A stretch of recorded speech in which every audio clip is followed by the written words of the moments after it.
बहुत है जी। तो नमस्कार, आप देख रहे हैं KBN 24 और मैं हूं आपके साथ रणबीर धानिया। प्रदेश मुख्यमंत्री मनोहर लाल खट्टर द्वारा प्रधानमंत्री नरेंद्र मोदी के नेतृत्व में कलायत के विकास को लेकर विशेष कदम उठाए जा रहे हैं। KBN 24 द्वारा कलायत के कपिल मुनि धाम, प्राचीन सुरंगों और धरोहरों से जुड़े दूसरे विषयों को प्रमुखता से उठाया जाता रहा है। उस पर संज्ञान लेते हुए कुरुक्षेत्र विकास बोर्ड की टीम यहां कलायत में पहुंची है और उनके साथ लोक निर्माण विभाग के अधिकारियों के साथ नगर पालिका और समाज सेवी संगठन भी मौजूद हैं। तो हमारे साथ खास बातचीत के लिए कुरुक्षेत्र विकास बोर्ड के सचिव मदन मोहन छाबड़ा जी, आपका यहाँ हमारे इस विशेष कार्यक्रम में स्वागत है। सेक्रेटरी साहब, विशेष रूप से कुरुक्षेत्र विकास बोर्ड की जो जिम्मेवारी हैं, दायित्व हैं, आप देख रहे हैं और KBN 24 द्वारा भी इस प्रकार के मुद्दों को उठाया जाता है। तो आपसे हम ये जानना चाहेंगे कि हमारी कार्य योजना क्या है इसको विकसित करने के लिए। KBN 24 के जितने व्यूअर्स हैं उनको नमस्कार।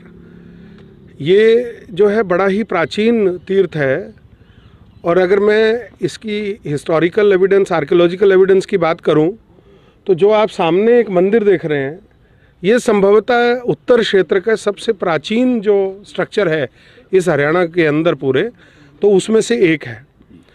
और इसकी गरिमा जो है और इसकी जो देखभाल जो है ASI करता है। ASI के कुछ नियम हैं जिसके अनुसार हम एक कुछ उसके आसपास के कुछ एरिया के अंदर कोई कार्य हम लोग नहीं करवा सकते। उन नियमों को देखते हुए आज जो है यहाँ पर मेरा आना हुआ और यहाँ के सभी समाज के प्रबुद्ध लोग यहाँ पर हैं, तो हम लोग ये डिसाइड कर रहे हैं यहाँ पर कि क्या क्या कार्य यहाँ पर संभव हैं।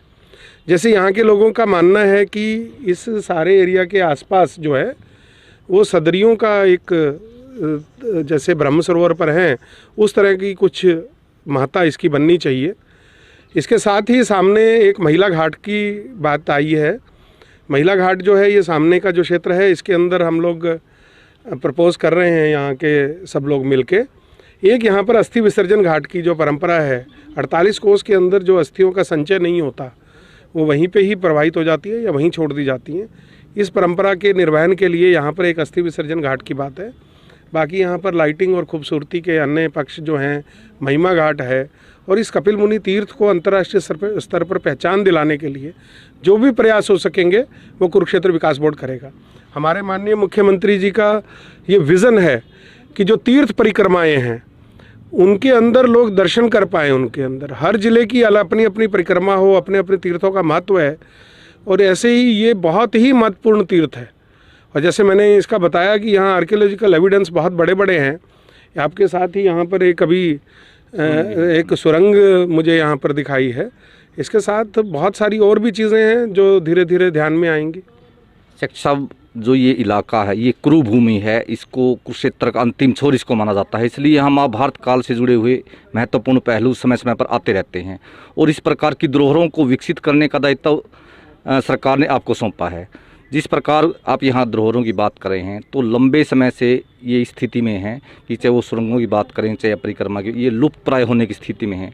आपसे लोग, स्थानीय लोग एक उम्मीद कर रहे हैं, तो किस प्रकार की उम्मीद जगाई जा रही है? देखिए, भारतीय जनता पार्टी की सरकार जब से 2014 में बनी है, तो जब नरेंद्र मोदी जी आए थे तो उन्होंने पहले दिन अपने पहले उद्बोधन के अंदर ये कहा था कि कुरुक्षेत्र के तीर्थों की विकास को, कुरुक्षेत्र को वही गरिमा मिलेगी जो किसी एक बड़े तीर्थ को मिलती है। और उसी दृष्टि से जब माननीय मनोहर लाल जी, तो 2015 से जो कुरुक्षेत्र के विकास के लिए कार्य हुए वो अपने आप में अभूतपूर्व हैं।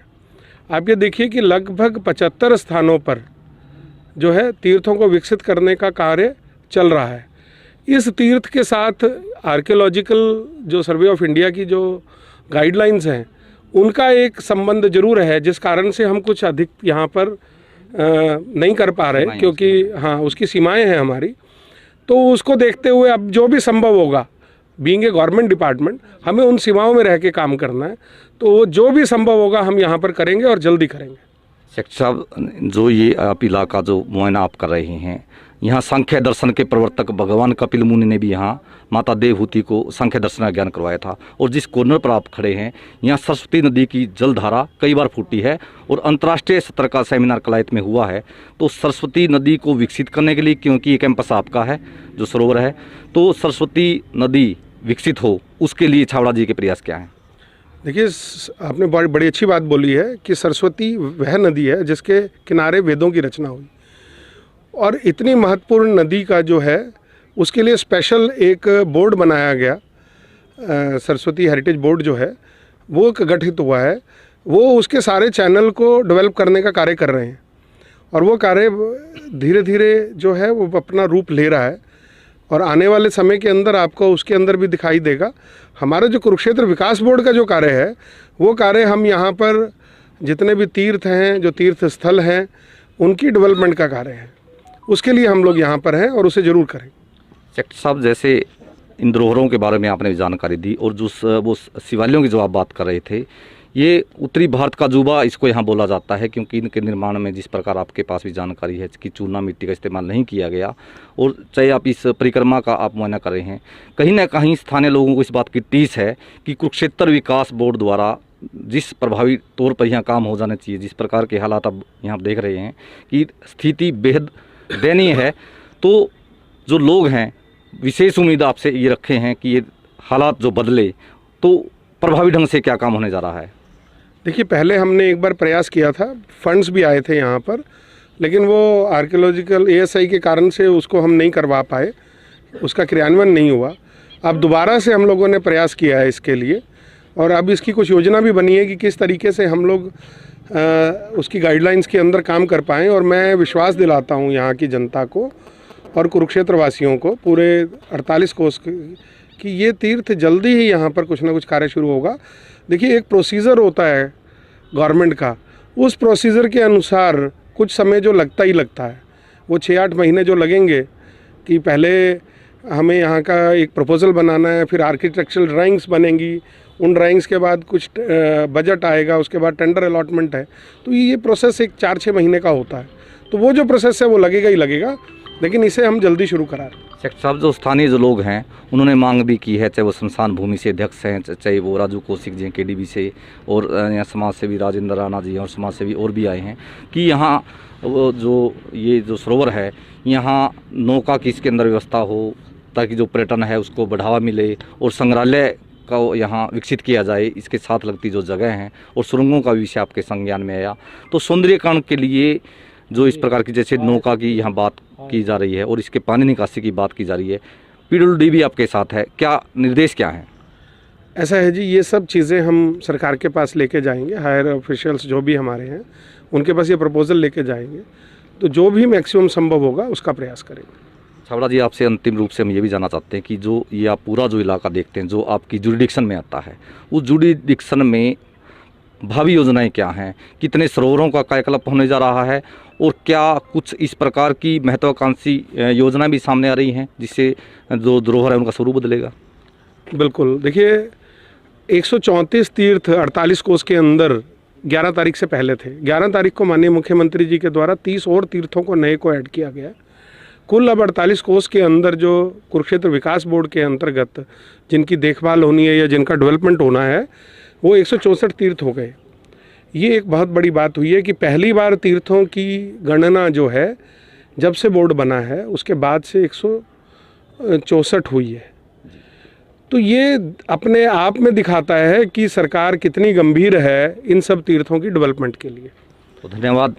तो कुरुक्षेत्र विकास बोर्ड के सचिव ने सरकार की भावी योजनाओं के बारे में महत्वपूर्ण जानकारियां दी हैं कि किस प्रकार जो कुरुक्षेत्र विकास बोर्ड का जो दायरा है, कुरुक्षेत्र विकास बोर्ड की जो जुडिक्शन है उसको विकसित किया जाएगा, और KBN 24 द्वारा जिस प्रकार स्थानीय मुद्दों को उठाया जाता है, जिस प्रकार सरोवर की अनदेखी को लेकर यह मुद्दा उठा, और जिस प्रकार सुरंगों को विकसित करने के लिए KBN 24 के द्वारा विशेष रूप से मुद्दा उठाया गया, उसी का ही परिणाम है कि न केवल जिला उपायुक्त प्रदीप दहिया ने धरोहरों को विकसित करने के लिए प्रभावी कदम उठाने का निर्णय लिया है, इसके साथ ही समाज सेवी संगठनों की मांग पर कुरुक्षेत्र विकास बोर्ड की टीम भी यहां पहुंची है। कलायत अनाज मंडी के पूर्व प्रधान राजेंद्र राणा जी भी हमारे साथ जुड़ गए हैं, और वे भी धरोहरों को विकसित करने के लिए मुख्य रूप से मांग उठाते रहे हैं।